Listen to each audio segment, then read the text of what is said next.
Good evening friends.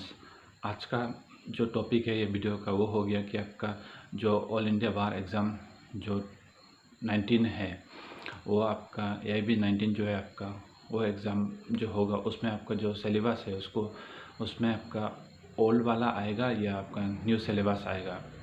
New syllabus का मतलब हो गया आपका जो नया आपका जुलाई 1 से जो आप 2024 से जो लागू हुआ है आपका 3 नया क्रिमिनल लॉस, वो तीनों में से आएगा कि आपका जो पुराना वाला IPC है, CRPC, उसका में इंडियन एविडेंस एक्ट जो है आपका वहाँ से आएगा। तो जो मतलब स्टूडेंट लोग है आपका जो कैंडिडेट है वो आपका ये एग्ज़ाम में जो देने वाला है उन लोगों का यही कन्फ्यूज़न है कि अगर ये नया से आ गया तो हम लोग क्या करेगा, कैसे अगर एग्ज़ाम देना है।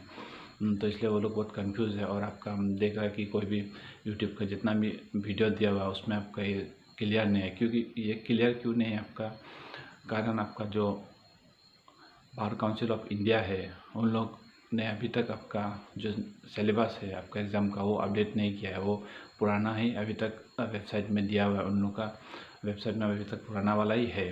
तो मेरा हिसाब से आपका जो पुराना वाला ही आएगा। क्योंकि आपका देखिए अभी अगर जब ये नोटिफिकेशन निकाला है आपका जो AIB 19 जो होगा उसमें अगर चेंज होता तो ऑलरेडी चेंज कर देता। तो अभी तक तो कुछ किया नहीं है। और एक बात है कि इसमें अगर आपको ज़्यादा वो डाउट हो रहा है तो आप देखने जाने से देखिए आपका IPC, CRPC और आपका जो इंडियन एविडेंस एक्ट है ये तीनों मिला के आपका 28 मार्क्स का सिर्फ है। और बाकी आपका जो 72 मार्क्स जो है वो आपका सेम ही है। तो आप जो है आपका 72 मार्क्स के लिए आप प्रिपरेशन करते रहिए अभी। और बाकी जो 28 मार्क्स जो है आपका उसके लिए आप उसको पेंडिंग में रख दीजिए, उसको देखते रहिए। पुराना जो है और नया दोनों को आप थोड़ा सा देखते रहिए। और अभी आप जो है 72 मार्क्स के लिए अच्छे से प्रिपरेशन करिए। क्योंकि आप जानते ही होगा कि AIB 18 में आपका 52% जो कैंडिडेट है वो फेल किया था। 52% अगले 73,000 से ज़्यादा स्टूडेंट जो कैंडिडेट है वो लोग फेल किया था।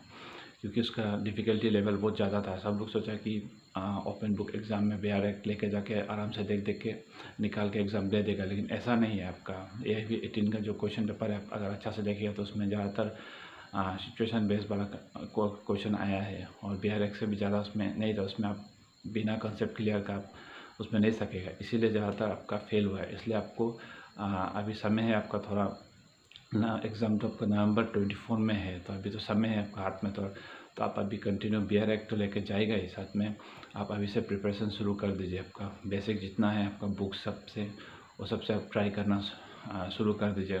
क्वेश्चन सब निकाल के तो उसी से आप पास हो जाएगा। और इतना भी टफ नहीं है एग्ज़ाम अगर आपका कंसेप्ट क्लियर है। BREC से आने में आएगा है आपका डायरेक्ट क्वेश्चन सब। और आपका जो है मेन जो थोड़ा इजी सब्जेक्ट सब हो गया, जैसे इंडियन कॉन्स्टिट्यूशन हो गया, उसका में फैमिली लॉस हो गया, टोट, ये सब सब्जेक्ट को आप थोड़ा अच्छा से देख लीजिए। तो उसी से आपका निकल जाएगा। क्योंकि इस बार जो परसेंटेज है वो भी आपका ज़्यादा ही है।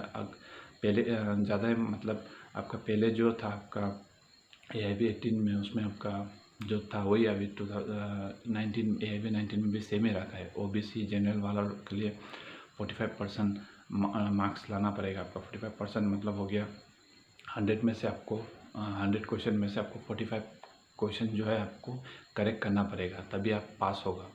और SC ST के लिए आपको 40% मतलब 40 क्वेश्चन करेक्ट करना पड़ेगा 100 से, तभी आपका पास रिजल्ट आएगा। तो इसलिए हो सके तो थोड़ा आप उसमें मेहनत करिए। और अभी आपका जो इम्पोर्टेंट डेट्स है मैं आपको एक बार बता दूँ आपका क्या क्या डेट्स है इम्पोर्टेंट। तो ऑनलाइन रजिस्ट्रेशन का जो लिंक है वो एक्टिवेट कर दिया आपको 3 सितंबर 2024 से। और जो लास्ट डेट है आपका ऑनलाइन रजिस्ट्रेशन करने का AIB 19 का वो हो गया आपको 25 अक्टूबर 2024। उसका में जो करेक्शन डेट है, करेक्शन डेट का मतलब हो गया कि कुछ आपका गलती, अगर फॉर्म फिलअप करने में कुछ गलती हो गया तो उसका डेट दिया अक्टूबर 30 में आप कर सकते हैं उसको करेक्शन को। और उसके बाद में आपका हो गया कि admit card release date, admit card release मतलब एडमिट कार्ड रिलीज़ होने का डेट हो गया 18 नवंबर में आपको एडमिट कार्ड आप डाउनलोड कर सकेगा। उसके बाद में आपका एग्ज़ाम का डेट जो है आपको 24 नवंबर में होगा। और उसका बाद में हो गया आपका जो फीस का स्ट्रक्चर है, फीस जो है आपका ओबीसी जनरल के लिए आपका हो गया 3583 रुपीज़, और आपका जो SC/ST का जो है 2583 रुपीज़ है आपका, इसमें GST इंक्लूडेड है। तो इसको आप अच्छा से वो थोड़ा ध्यान दीजिए। उसके बाद में आपका जो क्या बोलता है उसके बाद आपका AIB 19 क्लियर करने के लिए आपको हम टिप्स दे रहा हूँ कि आप अमेज़न में आपको AIB का किताब सबको मिल जाएगा। प्रीवियस ईयर्स का जो है आपका जो क्वेश्चंस पेपर्स है वो सब सॉल्व वाला, वो सब आप ऑनलाइन ऑर्डर कर लीजिए, आपको कम में मिल जाएगा आपको।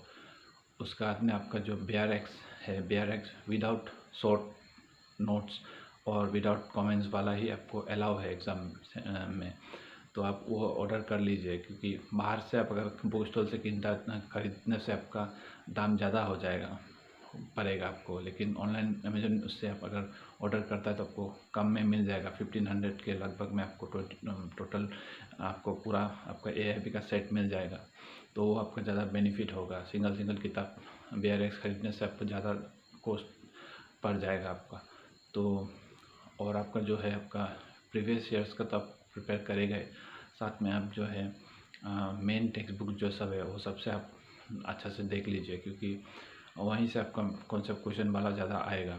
तो कॉन्सेप्ट सब आप क्लियर कर लीजिए, जो इजी आपको सब्जेक्ट्स है वो सबको आप ज़्यादा ध्यान दीजिए, जिसमें आपका AIB सिलेबस को आप निकाल लीजिए। उसके बाद में जिसमें ज़्यादा मार्क्स का है, जैसे 10 मार्क्स हो गया, कॉन्स्टिट्यूशन का हो गया, उसके बाद में आपका IPC जो है आपका, इस टाइप का जो आप देख लीजिए कि उसमें कितना मार्क्स है, तो वो सबको आप देख लीजिए अच्छा से, वो सबको देख के जाए, क्योंकि आप जो है आपका जैसे भी करके आपको 5 मार्क्स ज़्यादा स्कोर करना पड़ेगा, चाहे आप SC/ST से हो या आप जनरल OBC से हो, तभी आप पास होगा। क्योंकि अगर 45 मार्क्स, अगर आपका क्वालिफाइंग मार्क्स 45 है, अगर 45 का करके आएगा तो आपका मन में डाउट रहेगा। अगर 50 मार्क्स का अगर सही करके आएगा तो आप डैम श्योर पास होगा। तो इसलिए आप मेन टेक्स्ट बुक को आप फॉलो करिए। तो ये एक उपाय है, और ये ज़्यादातर आपका क्या नाम था आपका, आदमी सोचता है कि ओपन बुक एग्ज़ाम है इसलिए इजीली पास हो जाएगा। ऐसा नहीं है, आपको कॉन्सेप्ट क्लियर नहीं होगा तब पास नहीं होगा, और पास नहीं होगा तो आप कुछ फ़ायदा नहीं होगा, क्योंकि आप तो जानते ही होगा कि बिना AIB क्लियर किए तो आप वैकेंसी कर नहीं सकता है। आपको 2 इयर्स का टेम्पोररी लाइसेंस ही आपको मिलता है, तो 2 इयर्स आपका एक्सपायर हो जाएगा तो आपको फिर से आपको एनरोलमेंट कराना पड़ेगा स्टेट बार काउंसिल में। तो हो सके तो अच्छे से प्रिपरेशन करके आप कंप्लीट कर लीजिए, इसको क्लियर कर लीजिए, तभी आपको सर्टिफिकेट ऑफ प्रैक्टिस मिलेगा। उसके बाद ऑल इंडिया में आप कहीं भी आप प्रैक्टिस कर सकते हैं, कोई भी कोर्ट में। तो आशा करता हूँ कि आपको ये वीडियो से कुछ नॉलेज मिला होगा। अगर आपका कुछ डाउट्स रहता है तो आप कमेंट बॉक्स में कमेंट करिए, मैं ज़रूर रिप्लाई दूंगा। और हो सके तो ये वीडियो को अगर आप पसंद आया तो आप प्लीज़ शेयर और लाइक कर दीजिए। Thank you.